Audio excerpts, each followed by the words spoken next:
हाँ, तो आज कौन सा सब्जेक्ट है? मतलब हिस्ट्री पढ़ाना है। हिस्ट्री कंटिन्यू अभी चल रही है, तो हिस्ट्री का मैं पहले ख़त्म कर दे रहा हूँ, फिर ज्योग्राफी और पॉलिटी का स्टार्ट करूँगा। अब इससे डेमो मैंने डाल दिया हिस्ट्री जो मतलब पॉलिटी और ज्योग्राफी का, आप देख लेना जाके, प्ले लिस्ट में बना हुआ है। तो पहले मैं हिस्ट्री टोटल कवर करवा दूँगा, फिर ज्योग्राफी स्टार्ट करूँगा, फिर पॉलिटी, ठीक है। तो आज कल पिछले हमने क्या पढ़ लिया? अब पिछले में हमने पढ़ लिया मगध का उदय। मगध का उदय हमने टोटल कवर कर लिया है, पार्ट 1 कवर किया है। मगध का उदय कैसे हुआ, क्यों ताकतवर मगध बना, और मगध के बारे में ही क्यों पढ़ना है हमें पूरी हिस्ट्री में। महाजनपद के, जैसे वैदिक सभ्यता के बाद महाजनपद काल आती है, वो धर्म को हटा के, बौद्ध धर्म, जैन धर्म, ये सब को हटा के मतलब वैदिक काल के बाद महाजनपद काल आती है कि इंडिया में कैसे 16 महाजनपद थे, ठीक है, किसकी राजधानी कहाँ थी, वो सब हमने पढ़ लिया है। उसमें से मगध ही क्यों ताकतवर बना और मगध के बारे में हमें क्यों पढ़ना है आगे, क्योंकि मगध ही में सारे जितने भी टोटल महाजनपद है सारे मगध में ही ऐड हो जाएंगे आगे जाके। अभी तो महापद्मानंद आएगा, वो ऐड कर लेगा आधे बंदे को। बिम्बिसार ने शादी करके, स्थापना करके, मतलब शादी विवाह करके अगल बगल के जनपदों को ऐड कर लिया, कुछ जीत के ऐड किया, तो शक्तिशाली था मतलब मगध, तो ऐड तो करेगा ही। तो शक्तिशाली क्यों था मैंने पिछले वीडियो में बता दिया हूँ, अब हमेशा रिपीट नहीं करूँगा मैं। तो जब मगध में ही, और फिर जब चंद्रगुप्त आएगा, चंद्रगुप्त मौर्य जो भारत का प्रथम साम्राज्य स्थापित करता है। याद करना क्वेश्चन में अगर पूछेगा कि मगध का प्रथम राजा कौन था ऐतिहासिक दृष्टि से, तो हर्यक वंश का संस्थापक बिम्बिसार था। पुराणों की दृष्टि से मगध का सबसे प्रथम राजा बृहदत्त वंश का बृहदत्त था, मतलब जरासंध बृहदत्त था, क्योंकि बृहदत्त ने ही बृहद वंश की स्थापना की थी, उसका बेटा जरासंध था। और अगर पूछे पूरे भारत में सबसे पहला साम्राज्य स्थापित करने वाला कौन बंदा था, तो चंद्रगुप्त मौर्य था। आगे जाके वो 8 महाजनपद को जीत लेता है, पूरे 8 महाजनपद को जो बचा रहता है उसे जीत लेता है, लेकिन 16 महाजनपद को नहीं जीत पाता है चंद्रगुप्त मौर्य। 16 महाजनपद को जीत नहीं पाता है। कलिंग, जब महापद्मानंद के समय कलिंग तो रहता है इसी के अंडर, मगध के अंडर, लेकिन चंद्रगुप्त जैसे ही राजा बनता है कलिंग आज़ाद हो जाता है, अपने आप आज़ाद कर लेता है खुद को कि मैं आज़ाद घोषित हो गया हूँ। क्यों ऐसा होता है रीजन आगे बताऊँगा मैं। आज़ाद घोषित कर लेता है वो, उसके बाद चंद्रगुप्त मौर्य ट्राई करता है लेकिन कलिंग को जीत नहीं पाता है। बाकी 8 महाजनपद को जीत लेता है लेकिन कलिंग को जीत नहीं पाता। फिर आता है एक सनकी बंदा, इसका पोता अशोका, इसका जो बेटा होता है चंद्रगुप्त मौर्य का बिंदुसार, वो भी नहीं जीत पाता है कलिंग को, लेकिन इसका पोता आता है 1 नंबर का सनकी बंदा होता है, वो सुनता नहीं है ज़्यादा किसी का। चंद्रगुप्त मौर्य तो अपना दिमाग लगा के यूज़ करके सारा चीज़ फिक्स करता था, मतलब चंद्रगुप्त मौर्य तो चाणक्य शिष्य था और चाणक्य जैसा ही बुद्धि था चंद्रगुप्त मौर्य के पास, ठीक है। लेकिन अशोका इतना दिमाग नहीं लगाता था, आना है अंड राजा, नहीं तो कल तैयार रहा मरने के लिए, ये अशोका का नीति थी। घर में घुस के मारा, अगर बंदा नहीं आओ तो घर में घुस के मारेगा। अगर आप युद्ध के लिए ठान दिए अशोका के साथ तो वो पीछे नहीं हटने वाला बंदा। 10 बंदा के लेके चल घुस गया गुट में, लेकिन उसका सबसे खतरनाक युद्ध कलिंग का था। सबसे खतरनाक युद्ध था कलिंग का। भारत का ही खतरनाक युद्ध में आता है कलिंग का युद्ध। बहुत तहलका मचाता है उसमें अशोक, और बहुत भयंकर क्रूर नीति से मारता है अशोक। उस समय इतना मारता है कि बंदे याद करते हैं आज तक। अब बहुत सबसे ज़्यादा पूरे वर्ल्ड में, मतलब पूरे इंडिया में सबसे ज़्यादा जो राजा कब्जा किया था पूरी ज़मीन का, वो अशोका ही था। अशोका के बारे में बताऊंगा, अशोक वाली हिस्ट्री में मौर्य साम्राज्य बताऊंगा। अभी हमने मगध का पार्ट 1 में क्या कवर कर लिया है, बृहदत्त वंश और हर्यक वंश कवर कर लिया है। अब हमें पार्ट 2 2 वंश और है, मेनली 5 वंश के बारे में पढ़ना है मगध में। अभी वैसे तो मगध में अभी बहुत आएंगे, शुंग वंश, कर्ण वंश, सतवाहन वंश, यहाँ तक पढ़ना है। वैसे गुप्त वंश भी इसी में आएगा, तो लेकिन अभी नहीं, मगध के बारे में मेनली 5 बंदों के बारे में पढ़ो। 5 वंश के बारे में बृहदत्त वंश और हर्यक वंश कवर करवा दिया। पार्ट 2 में मैं कवर करवा रहा हूँ शिशुनाग वंश और नंद वंश। इसके बाद मौर्य साम्राज्य के बारे में डिटेल्स में बताऊंगा, मौर्य साम्राज्य, चंद्रगुप्त मौर्य, अशोका के बारे में, ठीक है। तो पार्ट 2 में 2 वंश और बचा है, मैं कवर करवा दूँ। यहाँ पर लिख दो मगध का उदय पार्ट 2, ठीक है। पार्ट 2 में क्या है, मैंने पिछले क्लास में जो पढ़ा दिया है। पार्ट 2 में क्या है, तो पार्ट 2 में हाँ शिशुनाग वंश। शिशुनाग कौन था, तो हर्यक वंश के अंतिम राजा नागदशक को मार के, जो नागदशक होता है उसी का अमात्य महामंत्री होता है शिशुनाग। महामंत्री या सेनापति बोलो, महामंत्री था वैसे, सेनापति नहीं महामंत्री था। वो थोड़ा योग्य था, तो उसे हटा करके प्रजा भी चाहता था कि अब नागदशक हट जाए क्योंकि वो अयोग्य है, और जो अमात्य उसका है शिशुनाग, वही गद्दी पे बैठ जाए। ऐसा ही करता है अमात्य शिशुनाग, जो है हटा देता है, इसे मारता नहीं है, हटा देता है, गद्दी से हटा देता है। बेटा चल हट जा, तो साइड में जहाँ जाना है जा, अब मेरा वंश आएगा। मारता नहीं है, अगर ज़्यादा छिपटाएगा तो निपटा दूंगा। बेचारा हट जाता है, अब नागदशक हटा के खुद अपदस्थ करके गद्दी पे बैठ जाता है शिशुनाग, ठीक है, जो कि इसी का अमात्य होता है। इसीलिए कभी भी किसी अपने परायों को भी अपनी राज की बात नहीं बताना चाहिए। कोई भी हो, कोई भी, मे भी आप मम्मी पापा को भी नहीं बता सकते। आप अगर आपके बगल में कोई भी आपके वैसे मम्मी पापा धोखा देंगे नहीं, लेकिन बताना नहीं चाहिए। अगर आप बहुत भयंकर कोई सीक्रेट बात हो तो बिल्कुल कितना भी आपका बेस्ट फ्रेंड हो बताना तो नहीं चाहिए उसे, क्योंकि वो भी कभी ना कभी आपसे लड़ेगा, और लड़ेगा तो फिर आपसे दुश्मनी निकालने के लिए अगला को बताएगा। वैसे कहा जाता है ना कि आपके बेस्ट फ्रेंड का भी कोई बेस्ट फ्रेंड होता है, तो समझ जाओ। तो वैसे ही वो सारे जितने भी पहले महामंत्री होते हैं, जो आपने अभी अक्सर सुनोगे, अभी आगे हिस्ट्री में बताऊँगा, अधिकतर महामंत्री, मंत्री, सेनापति जैसे ही देखता है कि राजा कमज़ोर हुआ, उसका सारा बुद्धि वो जानता है, सारा घर में रह रहा है तो सारा कहाँ राजा क्या करता है, क्या खाता है, क्या पीता है, कहाँ कमज़ोर पड़ता है, कहाँ ताकतवर है, सारा कुछ जानेगा वो। और जहाँ उसका माइंड घुमा तो वो आपका कमजोरी पकड़ के हटा देगा, आपको गद्दी बैठ जाएगा। ऐसे ही अभी हिस्ट्री में करता है बंदा। इसीलिए हिस्ट्री से सीखा जाता है कि आप भी किसी अपने भयंकर खास बंदे को भी अपना तगड़ा कमजोरी मत बताओ, जो रियल में कमजोरी है वो मत बताओ, इससे आपको सीख मिलता है। तो आप आगे ध्यान रखना, हिस्ट्री से यही सब तो सीख मिलती है कि कौन कौन बंदे ने क्या क्या गलती किया, यही से तो हिस्ट्री पढ़ना है आपको। तो ठीक है, अभी एक से एक मैं बताऊंगा कहाँ पे आपको खुद लगेगा साला गधा था, गलती किया ऐसा। तो वैसे ही अमात्य जो था सारा कुछ जानता था, उसे हटा के इजली बैठ गया गद्दी पे। आगे मैं पुष्य शुंग के बारे में बताऊंगा, जब मौर्य साम्राज्य में हटा के अंतिम वंश को बैठ जाता है वो पुष्य शुंग, वो भी बताऊंगा। हाँ, मौर्य साम्राज्य में थोड़ा डिफिकल्ट था क्योंकि अचानक थे तो किसी भी अपने खास बंदे को अगर हायर करना हो तो वो भयंकर टफेस्ट एग्ज़ाम लेते थे, एकदम मतलब उसकी चरित्र का परीक्षा लेते थे वो चाणक्य, तभी अंडर करते थे अपने। तो चाणक्य के समय में बहुत ताकतवर था मगध और भी, तो आगे बताऊंगा। अशोका के समय तक चाणक्य रहते हैं। तो अभी मैं क्या बता रहा हूँ कि हाँ, नाग दशक का अंतिम करके, हर एक वंश के अंतिम शासक नाग दशक के अंत करके शिशुनाग गद्दी पे बैठ जाता है मगध के, और शिशुनाग वंश का स्थापना करता है। हर एक वंश खत्म हो गया, अब शिशुनाग वंश का स्थापना किया। यहाँ देखो, तो यहाँ पे लिखो शिशुनाग वंश,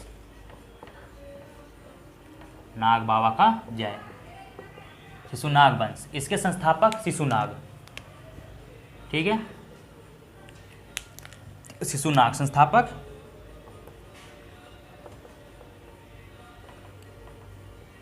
शिशुनाग।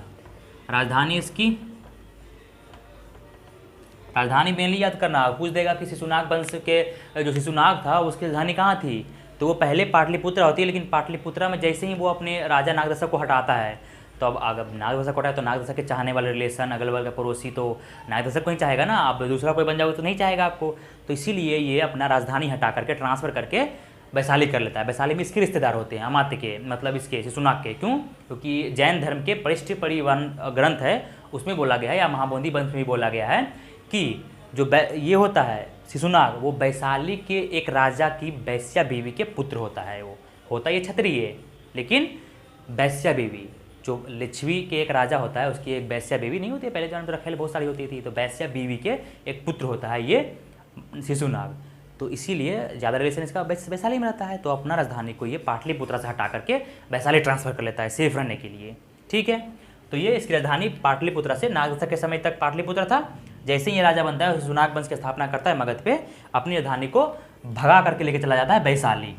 तो वैशाली लिख लो यहाँ पे, इसकी राजधानी वैशाली। पूछ देगा क्वेश्चन में, आ सकता है वैशाली, क्योंकि वैशाली के लिच्छवियों के मतलब इस रिलेशन था अच्छी खासी, चले चला गया। अब क्या, इसका पुत्र भी लिख लो, पुत्र। और इस बीवी के बारे में बताऊंगा ना, बीवी बहुत सारे होते हैं ये लोग को, बीवी रखैल कितने नाम होते हैं ये सब बहुत सारे, तो बीवी के बारे में बताऊंगा किसी बारे में। पुत्र होता है इसका कालाशोक, नाम तो सुना ही होगा, कालाशोक। इसी के समय में बहुत संगति, दूसरी बहुत संगति होती है। पुत्र, और क्या बताऊँ, संस्थापक तो शिशुनाग खुद ही था, शिशुनाग वंश संस्थापक शिशुनाग कब हटाता है, लगभग 412 बीसी में गद्दी पे बैठ जाता है, ठीक है। और 394 बीसी तक इसके शासनकाल रहता है, टोटल 394 बीसी तक इसी का, शिशुनाग का। और इसके वंश का अंतिम तो 344 बीसी में खत्म हो जाता है। 412 बीसी से लेकर 344 बीसी तक टोटल इसका वंश खत्म हो जाता है। फिर आएगा नंद वंश। तो ये हो गया शिशुनाग वंश। शिशुनाग भी बंदा ताकतवर होता है, बुद्धिमान रहता है, ताकतवर होता है, अस्त्र से जानता है, तो अब मगध की ये भी विस्तार करेगा। उस समय अवंती, एक बात मेरा याद रखो, उज्जैन का पहले नाम अवंती था, ठीक है, अवंती या अवंतिका, ठीक है, याद रखना, अवंती था ही, अवंती का ही राजा, अवंती का राजधानी उज्जैन थी, ठीक है। तो उज्जैन का पूछ देगा क्वेश्चन में कि उज्जैन का पुराना नाम क्या था, तो अवंती था। तो अवंती उस समय मगध में शामिल नहीं हुआ था। आजाद देखो, जैसे ही मगध पे नया वंश आया, सारे अलग अलग महाजनपद कमजोरी का फायदा उठा के आज़ाद हो जाता था। यही चीज़ जो है ना अकबर के समय में नहीं होता है। क्यों? क्योंकि वो मनसबदारी सिस्टम ला देता है अकबर। मनसबदारी की क्या, आपकी सारा कुछ रहेगा, बस आप मुझे टैक्स दो, सेना को मैं ही वेतन दूंगा और आप खुद राज करो अपने राज्य पे। मसबदारी सिस्टम ज़बरदस्त था। अकबर के समय बताऊँ, अकबर की डिप्लोमेसी मतलब अच्छी नीति, ठीक है। इस समय राजाओं में उतनी बुद्धि नहीं होती थी, अमात्य भी होते थे तो सभी का बुद्धिमान नहीं होता था चाणक्य जैसा, कोई कोई होते थे तो जिसका राज्यपाट चला ज़्यादा, तो उतनी डिप्लोमेसी पे ध्यान नहीं, सारा तो यास दारूबाज था साला, एक से एक बहन दारू पीता था वैसे, मतलब जो भी मैं क्या बोलूँ, सब बियर बार में घूमता आराम से ये लोग, तो कहाँ ध्यान देगा। तो वैशाली आज़ाद हो गया। अवंती, बिंबिसार के समय अवंती तो था इसके अंडर, लेकिन आज़ाद हो जाता है इसके समय में, हुजनाक वंश के समय में, तो आज़ाद हो गया। तो अब इसका दिमाग घूम गया बंदा अवंती में, निपटा दिया सारे को, जीत लिया अवंती को इजीली, जीत लिया। तो मालवा पे कब्जा हो गया। मालवा कहाँ है? उत्तर प्रदेश में। तो उत्तर प्रदेश जो भारत की पश्चिम दिशा में पड़ता है, ऐसे मिडिल में पड़ता है लेकिन पश्चिम दिशा में है वो, मालवा तक कवर कर लेता है ये। मालवा तक कवर करने में इसको पश्चिम वाले राज्य और देश से व्यापार करने में ईजी पड़ जाता है, तो एक नया रास्ता बन गया व्यापार करने के लिए। तो शिशुनाग के समय में भी व्यापार का उन्नति होती है, एक नया रास्ता खोलता है, अवंती को ये मिला लेता है शिशुनाग, ठीक है। तो अवंती को मिला लेता है, ऐड कर लेता है अवंती को जीत के ये। उसके बाद फिर क्या करता है और क्या बताऊँ इसके बारे में, बस ये जीत लेता है, उसके बाद शिशुनाग खत्म, ये था इसकी। और राजधानी इसका ये ले गया ट्रांसफ़र, बस। और परिष्ठ जैन धर्म परिष्ठ निर्वाण में लिख दो यहाँ पे, एक और नॉलेज लेना चाहते हो तो, जैन ग्रंथ परिशिष्ट पवन ग्रंथ में, ठीक है। इसे लिच्छवी के एक राजा की वैश्या बीवी की पुत्र बोला गया है,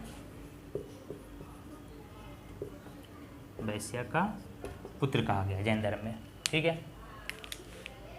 और क्या प्रश्नार्थ पर में पूछेगा तो बता देना। ये राजधानी इसकी कहाँ थी? वैशाली थी।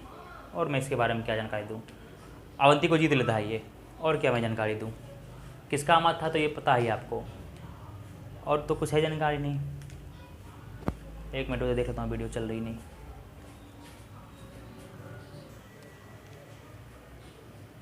चल रही है, गर्मी बहुत है अभी। हाँ, तो मैंने क्या बताया, जैन ग्रंथ से वैश्या का पुत्र बोला गया है, और क्या इसके बारे में, बस इतना ही काफ़ी है। वैसे तो आपको कुछ इतना काफ़ी नॉलेज है, और कौन सा आपको क्या एग्जाम निकालनी है, जितना है काफ़ी। शिशुनाग वंश के बारे में उतना पूछता नहीं है, कभी से गलती से किसी का दिमाग से टक गया तो एक पूछ देगा, बाकी कुछ उतना पूछेगा नहीं शिशुनाग। बस इतना बता दो शिशुनाग कौन था, क्या था, इतना टाइम दिया हूँ। कब से कब ज़्यादा डिटेल्स में बीपीएस में पूछेगा तो पूछ देगा कब से कब इसका शासन था, तो 412 BC से 394 BC तक, ठीक है। शिशुनाग वंश के बारे में पूछ देगा कब तक शासन था, तो 412 BC से लेके 344 BC तक। आगे थोड़ा और बताता हूँ मैं। इसका पुत्र आता है कालाशोक, पूछेगा कालाशोक किसका पुत्र था, तो शिशुनाग वंश का। शिशुनाग का पुत्र कौन था? कालाशोक, ऐसे भी देना, शिशुनाग वंश है। अब इसका पुत्र आता है कालाशोक, इसका पुत्र का नाम कालाशोक होता है। तो इसके बाद शिशुनाग के मरने के बाद इसका बेटा कालाशोक बन जाता है, गद्दी पे बैठ जाता है, मगध के गद्दी पे वैशाली में। इसको बोलता है भाई मैं वैशाली में नहीं रहूँगा, मेरा मन उब गया वैशाली से, अब मैं निकल रहा हूँ पाटलिपुत्रा वापस। पाटलिपुत्रा भी सेफ़ है, अब मैं आपके पड़ोसियों से दूर हो गया, अपने रिलेशन से मैं दूर होना चाहता हूँ, चल मैं अपनी राजधानी लेकर चलता हूँ वहाँ पे। तो ये अपनी राजधानी ट्रांसफर, अपने बाप का राजधानी जो वैशाली लेके जाता है, तो कालाशोक अपनी राजधानी वापस वैशाली से लेके पाटलिपुत्रा पहुँचा जाता है। पाटलिपुत्रा बहुत सेफ जगह था, तो अपना घर सुरक्षित करके ही मगध पहले अटैक करता था सारा जगह पे। पाटलिपुत्रा लो या राजगृह लो, दोनों सुरक्षित है। राजगृह पहाड़ियों से सुरक्षित था और अजातशत्रु से और स्ट्रॉन्ग बना देता है किलाबंदी करके, और पाटलिपुत्र नदियों से सुरक्षित है, तो कोई अटैक करने के लिए सोचेगा नहीं, और आप किसी और पे अटैक कर सकते हो, ठीक है। तो वैसे ही था। तो शिशुनाग वंश का अगला जो इसका उत्तराधिकारी होता है, यहाँ पे लिखो इसका उत्तराधिकारी शिशुनाग का, मतलब यहाँ पे लिख लो कि शिशुनाग का उत्तराधिकारी, बोल दे रहा हूँ उतना काफ़ी है, लिखने में मुझे उतना टाइम नहीं, जितना नॉलेज मैं दे दूंगा बोल के। मेरा बोलने में ध्यान दोगे तो बहुत सी नॉलेज मिलेगी। उत्तराधिकारी कालाशोक बन जाता है, कालाशोक 394 BC में, ठीक है। अब कालाशोक बन गया तो ये अपनी राजधानी कहाँ ट्रांसफर कर लेता है, इसके पिता शिशुनाग ने ट्रांसफर किया था पाटलिपुत्र से वैशाली, ये कर लेता है वापस वैशाली से पाटलिपुत्रा। तो इसकी राजधानी कहाँ होती है? राजधानी वेरी वेरी इंपॉर्टेंट है, लिख लेना भाई, बीपीएस में पूछ सकता है, बीपीएससी दरोगा, बिहार मेंस, यूपीएसआई कहीं पूछ सकता है, क्योंकि बिहार और यूपी पहले एक ही था, मगध में दोनों में अटैच था, ठीक है। वैसे तो पूरे इंडिया पे कवर हो जाता है, जब अशोक के समय आता है तो पूरे इंडिया पर राज्य मगध का ही होता है, तो लिख लेना राजधानी, इसलिए पूरे इंडिया के बारे में हिस्ट्री पूछेगा मगध का। राजधानी कहाँ ही कर लिया कालाशोक ने, कहाँ? कालाशोक किसका पुत्र था? शिशुनाग वंश का। कहाँ कर लेता ट्रांसफर वापस? पाटलिपुत्रा। अब पाटलिपुत्र का संस्थापक कौन है? मैंने बताया पिछले वीडियो में, बताओ कौन है? पाटलिपुत्र। पाटलिपुत्र का संस्थापक उदयीन है, याद रखना ये सब। किस किस नदी के संगम पे है? गंगा नदी से और सोन नदी, वैसे तो गंडक नदी है, पुनपुन है, चंपा है, सारा उधर से बिहार से गुजरता है, मगध से, ठीक है। राजधानी ट्रांसफर कर लिया। इसी के समय में, हाँ एक और लिखो, इसका उपनाम भी तो लिखना है भाई आपको, उपनाम किसे छोड़ दोगे इसका, इससे कालाशोक को पुराणों में या जैन ग्रंथ में एक और नाम है कालाशोक का उपनाम लिख लो, कालाशोक का उपनाम, या फिर जैन ग्रंथों में कालाशोक को जैन ग्रंथों में या फिर पुराणों में, जो भी आएगा ऑप्शन मार देना, जैन ग्रंथों में कक वर्ण बोला गया है, काक वर्ण बोला गया है, यही काक वर्ण, कुछ भी देख लेना, क से नाम रहेगा मार देना बंद करके, और क्या दिक्कत है। तो कालाशोक को एक और उपनाम था कक वर्ण, ठीक है। और जैसे एक और उपनाम क्या था, कुनिक, ठीक है। वैसे ही बिंबिसार क्या नाम था, दो उपनाम, एक खादेशीर था और एक क्या था, श्रेणिक था बिंबिसार का। तो वैसे ही उपनाम आप याद रखना, उपाधि याद रखना, कहाँ राजधानी ट्रांसफर के याद रखना, ये सब मेन है, इसी से क्वेश्चन पूछेगा, चाहे वो कोई भी एग्जाम हो, बिहार दरोगा, यूपीएसआई, बीपीएससी, कुछ भी हो, आपको यही सब पूछेगा, कंफ्यूज करेगा आपको। पूछेगा कि भारत में सबसे पहले साम्राज्य कौन सा स्थापित किया था, कौन सा वंश ने, मौर्य वंश ने, कौन सा राजा, चंद्रगुप्त मौर्य, ऑप्शन में रहेगा आपको। फिर पूछ देगा इनमें से किसकी राजधानी पहले पाटलिपुत्रा थी, और ऑप्शन में कोई गायब कर देगा, आप कंफ्यूज हो जाओगे। तो पहले देखो निम्न में से लिखा है, ऑप्शन देखो उसमें है कि नहीं, उज्जैन नहीं है तो फिर आप कोई और मारो। तो सिद्धनाथ वंश के और कालाशोक ने अपनी राजधानी पाटलिपुत्र ट्रांसफर कर लिया, इसके एक और नाम है ककवर्ण, ठीक है।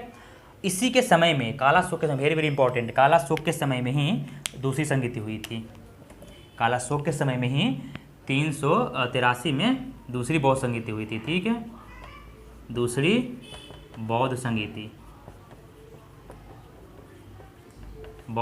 कहाँ हुई थी, वैशाली में। राजधानी इसकी पाटलिपुत्र थी, लेकिन ये बौद्ध संगीति जो करवाया था अपने अंडर में लेके, वो था वैशाली में। तो दूसरी बौद्ध संगीति हुई थी, कहाँ हुई थी, यहाँ पे स्थान लिखो, कहाँ हुई थी दूसरी बौद्ध संगीति, स्थान कहाँ है, कहाँ करवाया था, वैशाली। मैं इतना लिखवा क्यों रहा है, मैं बोल दूंगा तो लिख नहीं लोगे, इतना लिखवाने से क्या फ़ायदा है, एक्स्ट्रा नॉलेज। तो लिख लो, मैं बताता हूँ कि चलो दूसरी बौद्ध संगीति इसने कहाँ करवाया था, 383 BC में दूसरी बौद्ध संगीति हुई थी वैशाली में। वैशाली तो लिखना है ना, वैशाली में। अध्यक्ष कौन होता है, अध्यक्ष भी लिखना चाहते हो अध्यक्ष भी लिखो यार। मैं अरे इसके बारे में तो मैं डिटेल्स दे दिया हूँ ना बौद्ध धर्म में, दोबारा क्यों पढ़ना, मैं बोल दे रहा हूँ, रिपीट हो ही जाएगी। तो देख लो यहाँ पे, दूसरी बौद्ध संगीति कालाशोक के समय में हुआ था, कहाँ पे, वैशाली में, ठीक है। उसकी अध्यक्षता कौन किया था, सवाकामी। कब हुआ था, 383 BC में, ठीक है। और क्या मैं इसमें बताऊँ, और क्या होता है इसमें, वैशाली में हुआ था, इसी के समय में, राजपूत समय में। इसी जो बौद्ध संगीति हुई थी, इसके बाद ही इसमें फूट डल जाती है दो, और दो गुट बन जाता है, एक हो जाता है स्थाविर, और एक होता है महासंगीत, जो आगे जाके चौथी बौद्ध संगीति के बाद महायान और हीनयान में कन्वर्ट हो जाता है। मैं बौद्ध संगीति बौद्ध धर्म में बता दिया हूँ इसके बारे में, तो आप देख लेना। इसी के मतलब इसी संगीति के बाद बौद्ध धर्म दो चीज़ों में, दो संप्रदायों में बढ़ जाता है, स्थाविर और महासंगीत, जो आगे जाके महायान और हीनयान कहलाता है, देख लेना बस। और इसकी अध्यक्षता कौन करता है, सवाकामी। कहाँ होता है, वैशाली में। ये सब मैं पढ़ा दिया, इंपॉर्टेंट है ये क्वेश्चन, ठीक है। और मैं इसमें क्या बताऊँ, बस इतना ही है कालाशोक के बारे में। फिर कालाशोक को क्या होता है कि ये जब घूमने निकलता है ना, लौंडियाबाजी करने के लिए, थोड़ा देखने के लिए, अगल बगल माहौल की है ही नहीं कोई, मतलब है कोई देखने वाली कि नहीं, निकलता है तो बेचारा घूम रहता है, घूमते रहता है। ये एक बंदा उधर से आता है, चाकू डाल के घुमा के निकल लेता है इसे। अब और कोई नहीं रहता है। वैसे बोला जाता है कि वो महापद्मानंद ही रहता है, लेकिन नहीं, महापद्मानंद भाई ताकतवर बंदा होता है, वो चुनौती दे के जीतता है, नहीं तो वो नहीं होता है। ऐसे ही कोई उस आदमी का वेरीफाई नहीं हुआ है, लेकिन जब ये घूम रहा था, लौंडियाबाजी कर रहा था इसे देख देख के चारों तरफ, आया उधर से एक बंदा, चाकू डाला, घुमा के निकल गया तो बेचारा निपट गया वहीं पे। और निपट गया तो फिर क्या बोलो, निपट गया तो निपट गया। अब कालाशोक निपट गया तो इसके पुत्र ही तो बनेगा ना वो राजा, लेकिन इसके पुत्र 10 थे एक साथ। बोला 10 एक साथ राज करो, ये नहीं बोला था अब 10 में भीड़ भाड़ मारने से अच्छा है ना कि अब 10 एक साथ राज कर लो। तो 22 साल तक 10 राजाओं एक साथ, इसके 10 पुत्र होता है, 22 साल तक कंटिन्यू एक साथ राज्य करता है। सारे से सहमति लेके ही कोई राज्य का डिसीजन लिया जाता था उस समय, जब इसके मरने के बाद। तो ये निपट जाता है कालाशोक। कौन मारता है, तो इसके राज्य के बगल में घूमता हुआ कोई व्यक्ति, अनजान व्यक्ति, डाल के चाकू घुमा के निपट जाता है, ये मर जाता है बेचारा। इसका 10 पुत्र होता है, 22 सालों तक 10 कंटिन्यू साथ मिलकर राज्य करता है मगध पे। और उसके बाद इसके अंतिम जो होता है राजा, शिशुनाग वंश का अंतिम राजा, वो कौन होता है, नंदीवर्धन। तो बस बीच में इतना हो गया। अब अंतिम जो मैंने बोला तो लिख ही लोगे, लिखने की जरूरत नहीं है, तो यहाँ पर लिख लो। अब अंतिम राजा शिशुनाग वंश का अंतिम राजा कौन होता है? नंदीवर्धन। क्या मैंने बोला? नंदीवर्धन। आप नागदशक और नंदीवर्धन में कंफ्यूज मत होना। हर्यक वंश का अंतिम शासक नागदशक था और शिशुनाग वंश का अंतिम राजा नंदीवर्धन था, या अंतिम शासक नंदीवर्धन था। ठीक है। और इसे महापद्मानंद निपटा करके खुद गद्दी पे बैठ जाता है, महापद्मानंद, जो और नंद वंश का स्थापना करता है। तो शिशुनाग वंश का अंत हो गया।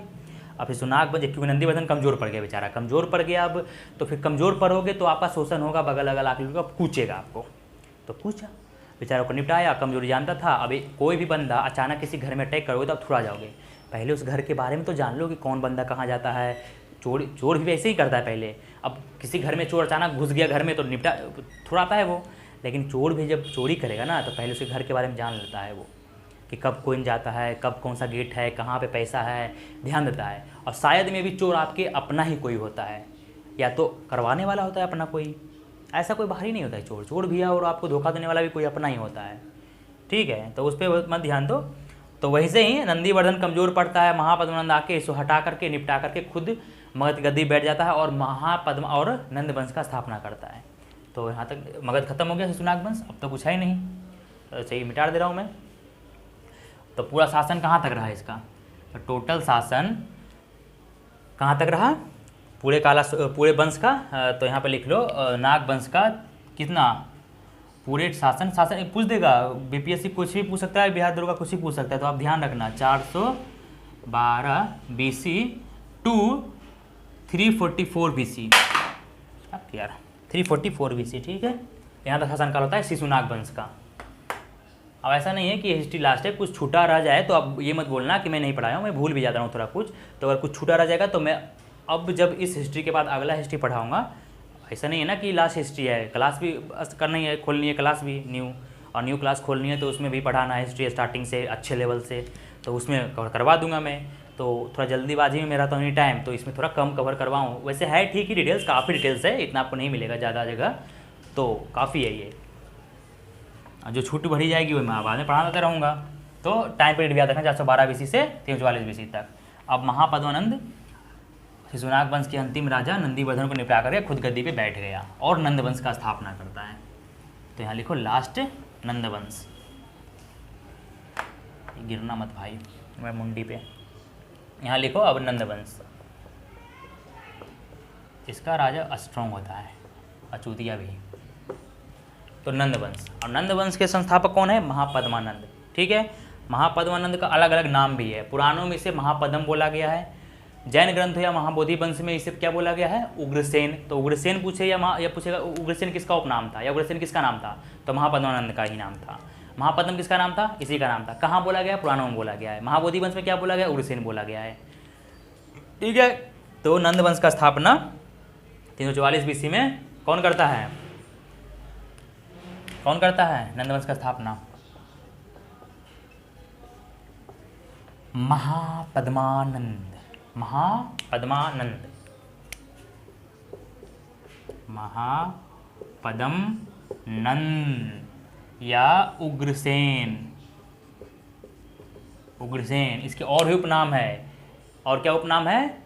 कली का अंश। क्या मैं बोल रहा हूँ? और इसका उपनाम है कली का अंश। ये एकराट की भी उपाधि लेता है। क्यों? आगे बताऊंगा। और क्या?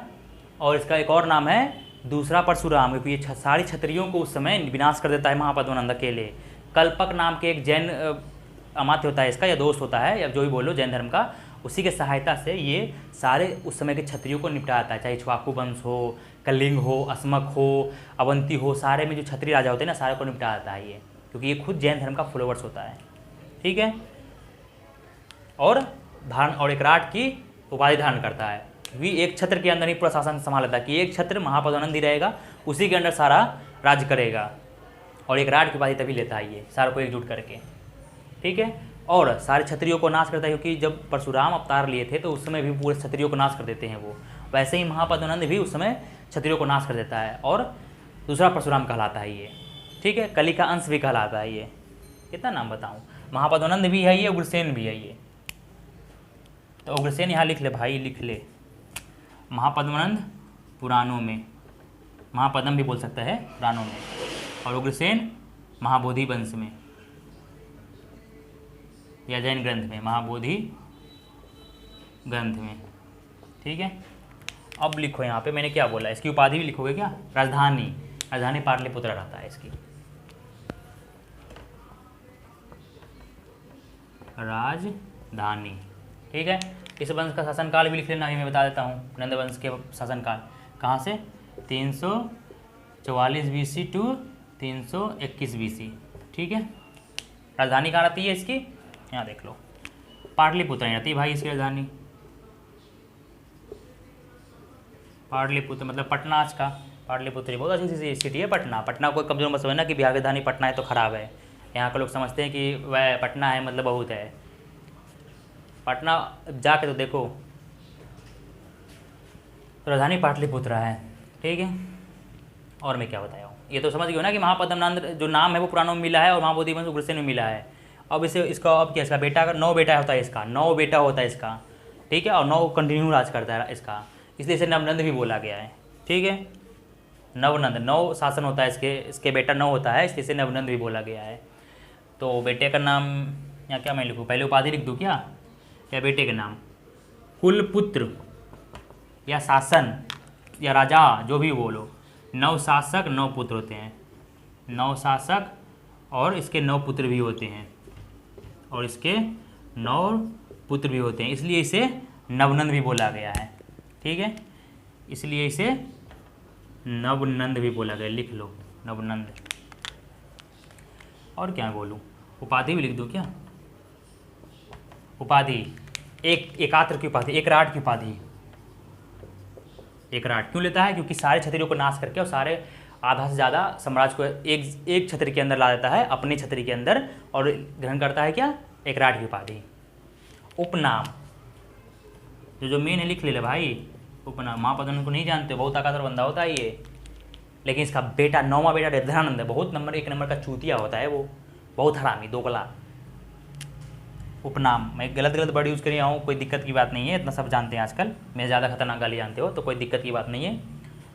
उपनाम, उपनाम क्या है ये? एक एकराट की उपाधि ले लिया, उपनाम लिख लो कली का अंश।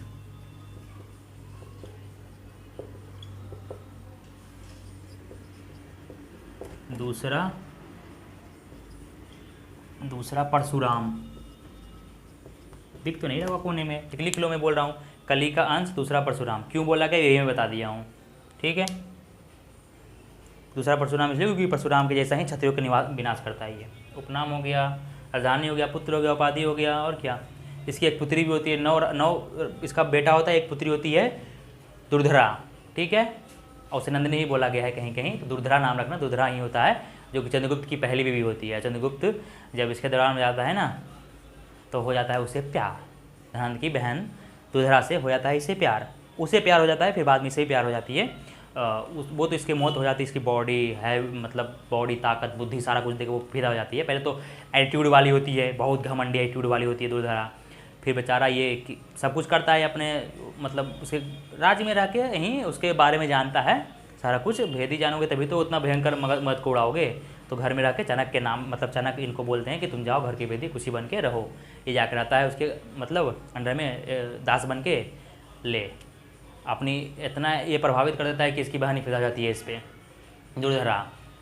फिर बाद में से ही प्यार हो जाता है दुर्धरा से। दुर्धरा चाहती नहीं है बार बार कि ये बाहर जाए कभी, मगर से इतना प्यार हो जाता है दुर्धरा को इससे, बहुत सुंदर होती है दुर्धरा।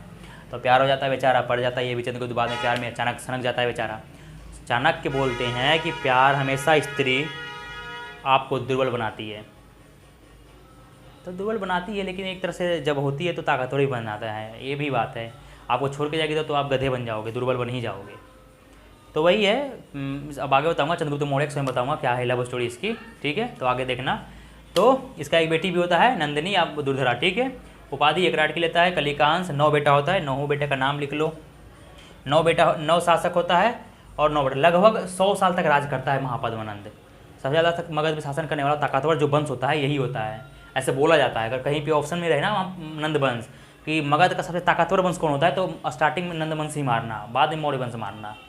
ठीक है, क्योंकि 100 वर्ष तक कहीं की लिखा हुआ है पुराणों में, 100 वर्ष तक राज करता है ये। ठीक है, पूरे, लेकिन 100 वर्ष पुरता है क्या वहाँ पे? नहीं पुरता है। देखो कितना कम पुर रहा है, 44 से इतनी लेकिन नहीं, कहीं ये लिखा है 100 वर्ष, तो उसे झूठ भी हो सकता है, लेकिन 100 वर्ष मानो, मैं वो तो डिटेल्स में जो लिखा हुआ है वही लिख लो। 9 राजा होता है, नहु के साथ जब महापद्मनंद के मरते ही एक साथ नहु को निपटाता है चंद्रगुप्त मौर्य, और अंतिम राजा धनानंद ही बनता है उस समय। ठीक है,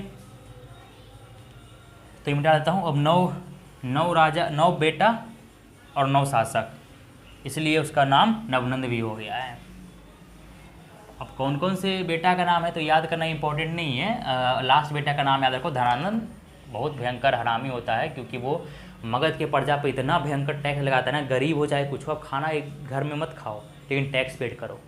इतना टैक्स लगा लेता है ना कि अपना भंडार भर लेता है सोने से, और अपना एक बहुत बड़ा मूर्ति बनाता है सोने का। बहुत उस समय गरीब हो जाता है, जनता कोई भी खुश नहीं होती है, बहुत एकदम नाखुश रहती है धनानंद से, बिल्कुल चाहता है कोई हटा के जल्दी कोई बैठे गद्दी पे। चाणक्य इसका फ़ायदा उठाता है, चाणक्य इसलिए फ़ायदा उठाता है क्योंकि चाणक्य का बेइज्जती भी करता है धनानंद। हम धनानंद के दरबार में जाते हैं चाणक्य कि हमारे जो सेल्यूकस निकेटर वो अटैक करने वाला इंडिया पे जीतेगा, और आप नहीं, तो वो घमंड में पड़ाता है कि अरे तू, ये तो जैन धर्म का फॉलोअर्स होता है, नंदवंश, यहाँ लिख लो नंदवंश धर्म जो होता है इसका धर्म जैन धर्म होता है। ठीक है, जैन धर्म, और जैन धर्म का ही इसका, बट जैन धर्म का ही इसका दो, एक सक्टाल और एक स्थूलभद्र। जो स्थूलभद्र के नाम सुने हो ना, जैन धर्म के 2 फॉलोअर्स हो जाते हैं, स्थूलभद्र और भद्रबाहु। तो स्थूलभद्र जो होता है ना और सक्टाल, दोनों धनानंद का अमात्य होते हैं। ठीक है, याद रखना ये भी। तो पहले लिख लो, पहले क्या लिखो, इसके 9 बेटे का नाम याद रखना जरूरी नहीं है, अंतिम वंश का नाम याद रखो धनानंद। ठीक है, 9 बेटे का नाम है, पहले तो पहला राजा हो गया उग्रसेन, खुद महापद्मनंद। उसके बाद इसका बेटा पांडुक बना, पांडुकति बना, दासपाल, राष्ट्रपाल, कैकवर्त, धनानंद। तो इतना नाम याद क्या करोगे, इतना नाम याद करने की है नहीं, लास्ट धनानंद ही होता है, याद रखना।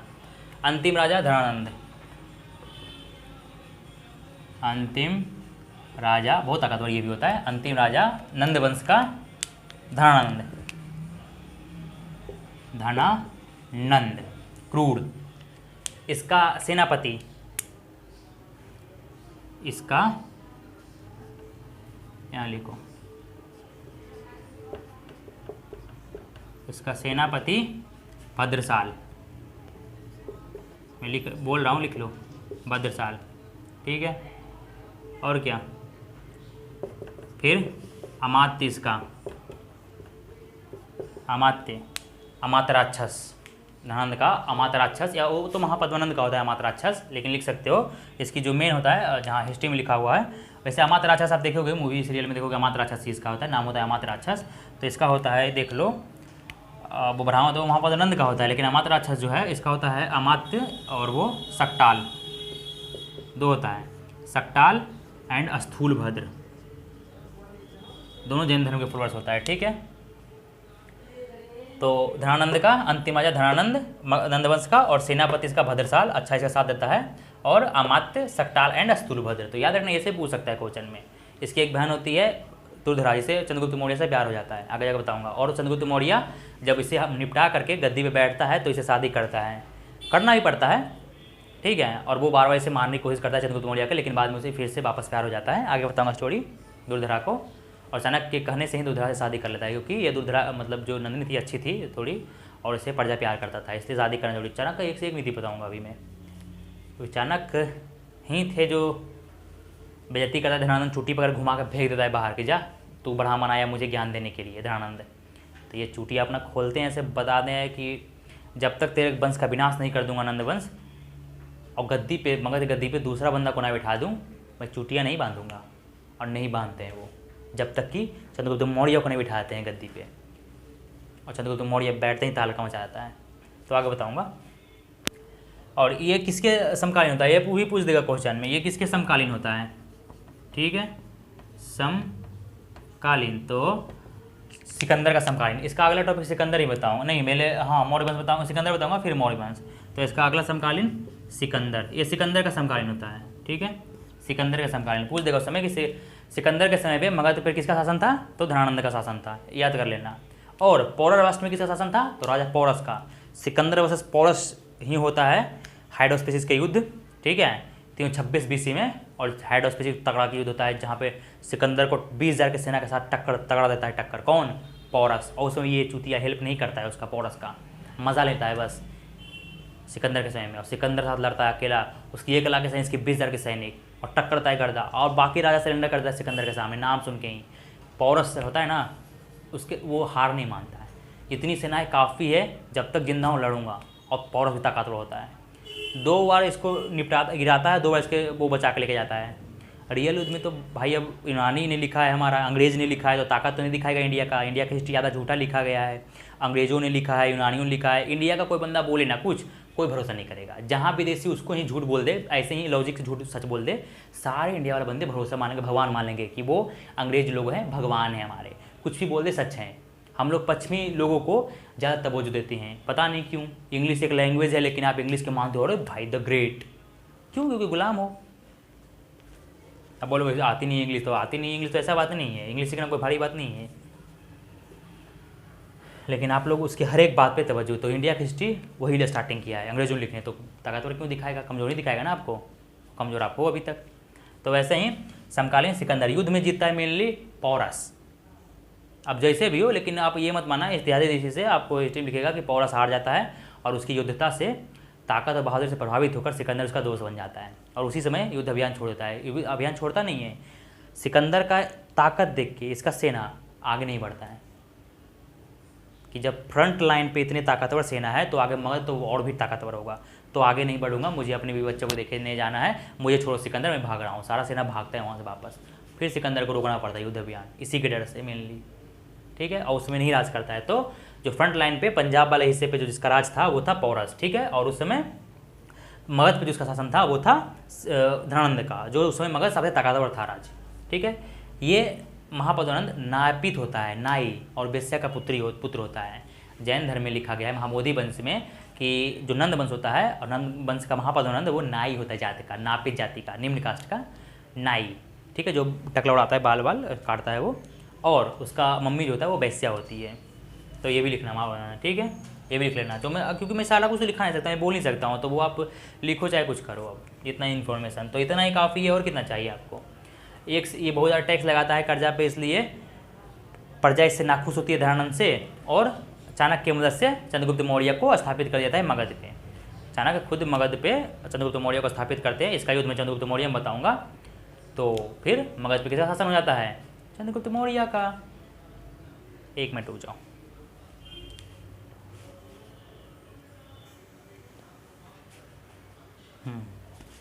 तो मैंने क्या बताया? हाँ, तो समकालीन सिकंदर का था, ठीक है। सिकंदर के बारे में कल बताऊंगा, छोटी सी वीडियो लगेगी सिकंदर के बारे में बताने में, और मैं कल खत्म करवा दूंगा। उसके बाद मौर्य शासन स्टार्ट हुआ, ठीक है।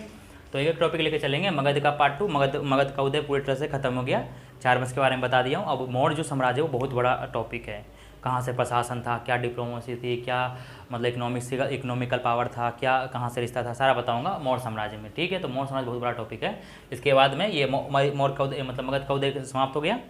अब मैं और इसमें क्या और क्या, नंद के बारे में तो पढ़ ही लिया है। नंद के बारे में क्या था? हाँ, एक और याद रखना कि व्याकरणाचार्य जो व्याकरण का स्थापना मतलब स्टार्टिंग किए हैं संस्कृत व्याकरण का, पाणिनि, वो महापद्मानंद का दोस्त होते हैं, ठीक है। तो मैं लिखाऊंगा नहीं, मेरे मुँह से सुन लो कि महापद्मानंद का जो दोस्त होता है वो पाणिनि होते हैं, ठीक है, महापद्मानंद का। और क्या बताऊँ, इतना ही है। हाँ, अब महापद्मानंद, ये तो मैंने भूल गया, महापद्मानंद जो है ना वो कलिंग को जीत लेता है। ये वेरी वेरी इंपॉर्टेंट लिख लो भाई एक महापद्मानंद के बारे में, ठीक है। ठीक है, महापद्मानंद कलिंग पे विजय कर लेता है, और कलिंग पे वहाँ पे एक नहर खुदवाता है, ठीक है। इसकी जानकारी कहाँ से मिलती है? तो इसकी जानकारी हमें खारवेल का हाथी गुम्फा अभिलेख से मिलता है। खारवेल का जो कलिंग का नरेश होता है खारवेल, वो हाथी गुम्फा अभिलेख में लिखवाता है कि हाँ महापद्मानंद कलिंग को जीत लेता है, ठीक है, और वहाँ पे एक नहर बनवाता है। तो ये हाथी गुम्फा अभिलेख में मिलती है इसकी सूचना, ठीक है। तो कहाँ से मिलती है कि एक नहर खुदवाया कलिंग में हाथी गुम्फा अभिलेख से, खारवेल नरेश का हाथी गुफा अभिलेख, ठीक है। खारवेल का हाथी गुम्फा अभिलेख लिख लो, हाथी गुम्फा अभिलेख से मिलती है। किसके राजा लिखवाता है? खारवेल, ठीक है।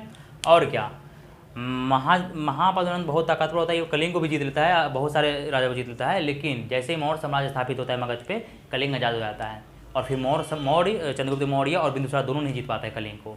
फिर आता है अशोका, वो निपटाता है 261 ईसा पूर्व में, और कलिंग के युद्ध में विजय प्राप्त करता है अशोका, और 16वां महाजनपद को जीत लेता है। और उस समय पूरे भारत का जो बॉर्डर होती है वो ईरान तक लगती है उधर, अशोक का बहुत ज़्यादा कब्जा होता है, 50 लाख किलोमीटर स्क्वायर में। आज के इंडिया का दुगना हिस्सा उस समय होता है अशोक के अंडर। और किसी छटपटा किसी का हिम्मत नहीं कि छटपटा के अलग हो जाए, इतनी दहशत होती है अशोक की। अशोक के नाम ही काफ़ी था, इसलिए उस समय कोई भी विदेशी भी नहीं छटपटाया था अशोक के नाम सुन के ही कि अशोक का सम्राट है। तो अशोक के नाम सुन के ही कोई भी विदेशी भी छटपटाया नहीं था कि इंडिया में अटैक करे। तो इंडिया के बाद बंदों के तो बात ही छोड़ दो, इतनी खतरनाक था अशोक। वो तो बाद में, अब कलिंग युद्ध के बाद उसका हृदय परिवर्तन हो जाता है और धर्म परिवर्तन करके बौद्ध धर्म ग्रहण कर लेता है, तब मौर्य समाज कमज़ोर होना स्टार्ट हो जाता है। तो जैसे ही कमज़ोर हो गया आपका शोषण होगा, कोई आप पे दया नहीं खाएगा, कमज़ोर हो गए आके अगला लूटेगा। तो अब मान लो ठीक है। तो अब आगे बताऊंगा मैं, ज़्यादा ज्ञान की बातें खत्म।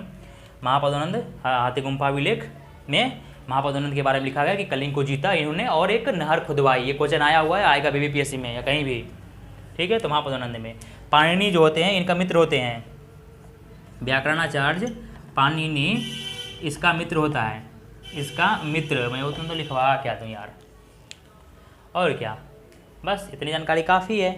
इसके उपनाम उपाधि ये सब याद रखो। तो नंद वंश शिशुनाग वंश खत्म हो गया। कल मैं सिकंदर के बारे में थोड़ा बता दूंगा। सिकंदर के बारे में मौर्य समाज स्थापित स्टार्ट करेंगे, ठीक है। और मौर्य समाज चलेगी 2-3 क्लास चलेगी, 2 क्लास तो चलेगी मौर्य साम्राज्य, या 2-3 क्लास भी चल सकती है। तो मैं बता दूंगा जैसा भी होगा, ठीक है। तो और किसी को कुछ भी डाउट हो इससे लेके या कुछ छूट गया हो तो बुरा नहीं मानने का। अभी आगे और भी हिस्ट्री जब स्टार्ट करूंगा अपना क्लास, तो हिस्ट्री जब स्टार्ट जब होगी तो उसमें कवर करवा दूंगा जो भी बच्चा कुछ रहेगा 6 लेवल का।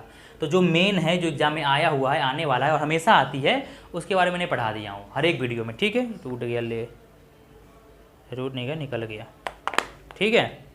तो हमेशा आती है तो वो मैं बता दिया हूँ, ठीक है।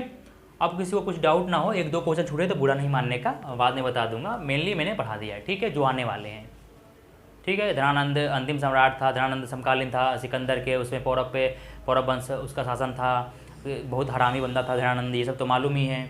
इसकी एक बहन होती है दुधरा, जिससे चंद्रगुप्त बाद में शादी करता है। इसके बाद इसे निपटा के नंद वंश को खत्म करके 321 बीसी में चंद्रगुप्त मौर्य बैठता है गद्दी पे और मगध साम्राज्य का स्थापना करता है मौर्य वंश का, ठीक है।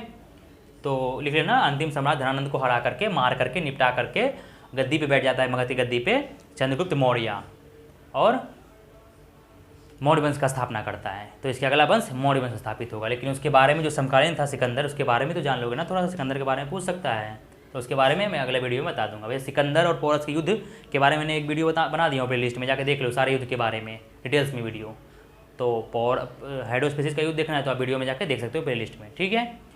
तो बस आज के लिए इतना ही काफ़ी है, नॉलेज मिल गई है। थोड़ा बोरिंग क्लास लगा होगा क्योंकि मैं ज़्यादा कोई है नहीं पूछने वाला, कुछ क्वेश्चन जो मैं उसका उत्तर देता रहूँ।